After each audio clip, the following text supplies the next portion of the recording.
पाकिस्तान की बदनामी हुई। इमरान खान ने अपनी कानूनी टीम से मुशावरत के बाद कल जमानत कबल अज़ गिरफ्तारी के लिए इंसदाद दहशतगर्दी की अदालत में पेश होने का फैसला किया है। इमरान खान ने आज हरिपुर के जलसे में ये वजाहत भी दी कि वो इदारों के खिलाफ नहीं, उनकी तनकीद तामीरी है, कंस्ट्रक्टिव है। वो आजाद खारजा पॉलिसी और आजाद दाखिली मामलात चाहते हैं। हमारी अगर कभी भी तनकीद हो उनके ऊपर, वो तामीरी होनी चाहिए, उनकी बेहतरी के लिए। हरिपुर के जलसे में साबिक वजीर आजम की तकरीर का सबसे अहम मोड़ उनकी जानिब से दी गई आखिरी कॉल की खबर थी। उनका कहना था कि अवाम तैयार रहें। आप सबने तैयार रहना है कि जब मैं कॉल दूंगा तो आपने तैयार होना है, और वो आखिरी कॉल होगी। इमरान खान 15 मुकदमात में अबूरी जमानत पर हैं, लेकिन इमरान खान के खिलाफ तौहीन अदालत का मुकदमा दूसरा बड़ा संगीन केस है। इस केस में सजा 5 साल तक सियासत से नाअहली है। आज की तकरीर में साबिक वजीर आजम ने यह वजाहत दी कि उन्होंने ना तो कोई धमकी दी और ना ही ऐसा कुछ कहा कि उन पर दहशतगर्दी और तौहीन अदालत का मुकदमा बनाया जाए। 3 चीजें मैंने कही। मैंने कहा नंबर 1 कि जिन लोगों ने ये जुल्म किया पुलिस ने, हम उनको छोड़ेंगे नहीं। दूसरा मैंने ये कहा हम कानूनी तौर पे एक्शन लेंगे, ये नहीं कि मैं डंडा पकड़ के मारूंगा। मैंने कहा हम कानूनी तौर पे इनके खिलाफ कार्रवाई करेंगे। और तीसरी चीज मैंने कही कि ये शर्मनाक चीज है, शर्म आनी चाहिए। अब जरा हरिपुर मुझे ये बताओ कि कोई इंसान जब ऐसा हो कि एक असिस्टेंट प्रोफेसर जो सब कुछ छोड़ के हमारे लिए काम कर रहा है, अपने मुल्क के लिए खिदमत कर रहा है, उसको नंगा करके आप तशद्दुद करो, तो क्या मैंने इसमें कोई गलत बात कही है? क्या ये दहशतगर्द हूं जिसने ये कहा है? दहशतगर्दी का केस कर दिया मेरे पे। इमरान खान के खिलाफ तोशाखाना तीसरी बड़ी कानूनी चाराजोई, जिसका रेफरेंस कौमी असेंबली के स्पीकर ने इलेक्शन कमीशन को भेजा। इल्जाम यह है कि इमरान खान ने इलेक्शन कमीशन ऑफ पाकिस्तान में जमा कराई गई असासजात की तफसीलात में कुछ चीजें छुपाई हैं। चौथा केस फॉरेन फंडिंग है, ममनुआ फंडिंग केस। इस मुकदमे में इमरान खान के खिलाफ आइन के आर्टिकल 62(1)(f) के तहत कार्रवाई हो सकती है कि जिसके नतीजे में वो ताहयात सियासत से नाअहल भी हो सकते हैं।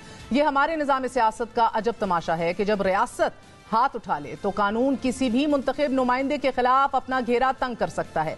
दहशतगर्दी, गद्दारी, बगावत, हत्या के इक़दाम कत्ल का मुकदमा भी रात के अंधेरे में दर्ज कर लिया जाता है और सजा का तयन भी कानून की इसी मोम की नाक के जरिए किया जा सकता है। खैबर पख्तूनख्वा में मौलाना फजल रहमान, राना सनाउल्लाह, आसिफ अली जरदारी पर बगावत के मुकदमे दर्ज किए गए हैं। दूसरी जानिब पंजाब हुकूमत ने 25 मई को लॉन्ग मार्च के दौरान तहरीक इंसाफ कारकुनों पर दर्ज मुकदमात खारिज कर दिए हैं। वजीर दाखिला पंजाब हाशिम डोगर ने मीडिया से गुफ्तगू करते हुए कहा कि लाहौर में 14 मुकदमा तहरीक इंसाफ रहनुमाओं और कारकुनान पर दर्ज किए गए। पुलिस को सबूत मिल गए हैं, तमाम पर्चे झूठे और सियासी बुनियादों पर दर्ज हैं, जिसके बाद इन मुकदमात को खारिज कर दिया गया है। ऐसी ही मखलूत हुकूमत ने इक़्तिदार में आते ही बड़े मुकदमात में खुद को जो पेशियां हैं उससे इस्तिस्ना दिलवाई, जमानत और मुकदमात को इल्तवा में डाल दिया। इमरान खान का सियासी मुस्तकबिल आज क्या है?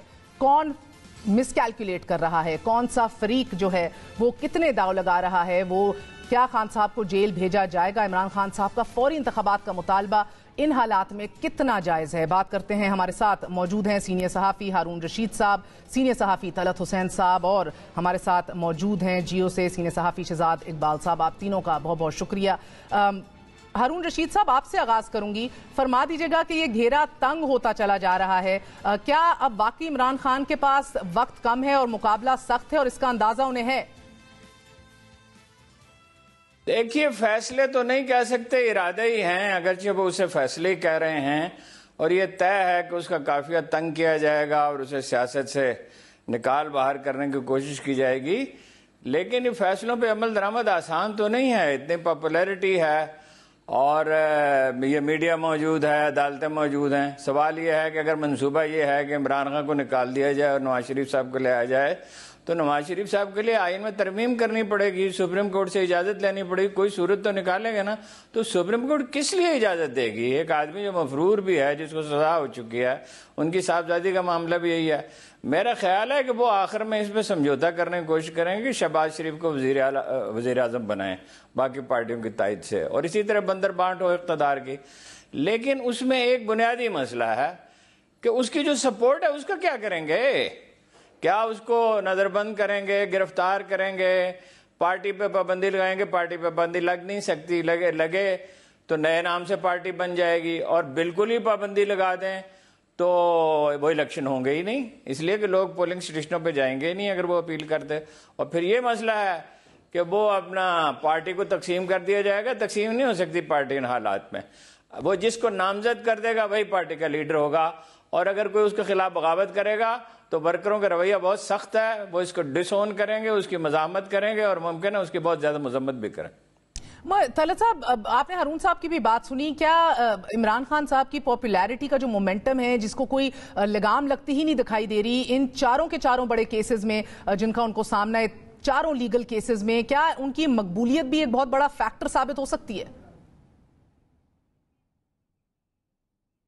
دیکھیں، یہ جو مقبولیت کا معاملہ ہے اس کو بھی آپ نے کسی امپیریکل ایویڈنس کے اوپر، کسی شواہد کی بنیاد کے اوپر پرکھنا ہے۔